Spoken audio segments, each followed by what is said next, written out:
This week on my sewing journey, I've been working on a springtime bunting. Now this, I didn't quite finish, but this is the basics of it. I made my own pattern. As you can see, it's sort of like a triangle. And I started out with 5.5 inches here, going down to 4 3/4, going down to 3.5, going down to 2 1/4, down to 1.5, down to 1 inch, and the total length of this is 4 1/4. So that's basically the pattern there, and I'm leaving this open here for the seam allowance. Now, if you wanted the back to be the same as the front, you could do this on the fold, and then you wouldn't be cutting all the way out. You would just be cutting the sides, the bottom out. And don't forget your seam allowance. So basically, when it gets cut out, you'll have this rough edge. You'll fold the rough edge in and sew around it, like this one here.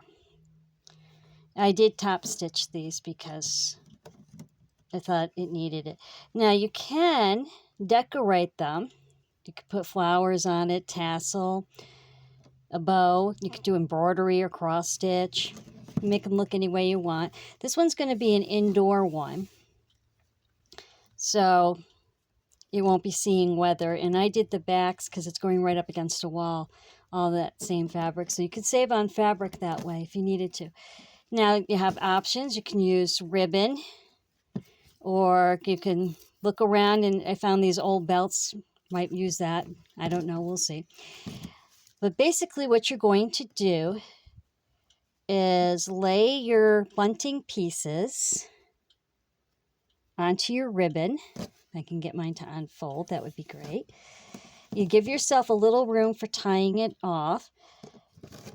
Tying a knot there to hang it, or to hang it onto a hook. And then you will put your bunting pieces sewn on like that, and it'll hang down. And you give yourself a thumb's width space, or if you want to go closer, you can go closer together. Some buntings, are very close. Some have a little space in between. I might do a little space in between. We'll see.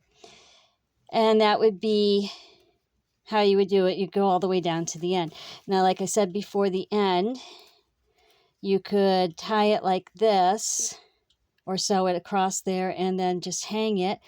Or if you're going to use it outside, you can tie it around. Make sure you have enough that you can tie around. In other words, leave yourself a long tail if you're going to use it outside. I'd like to thank you for joining me today. Thank you for liking. Thank you for subscribing. And happy sewing.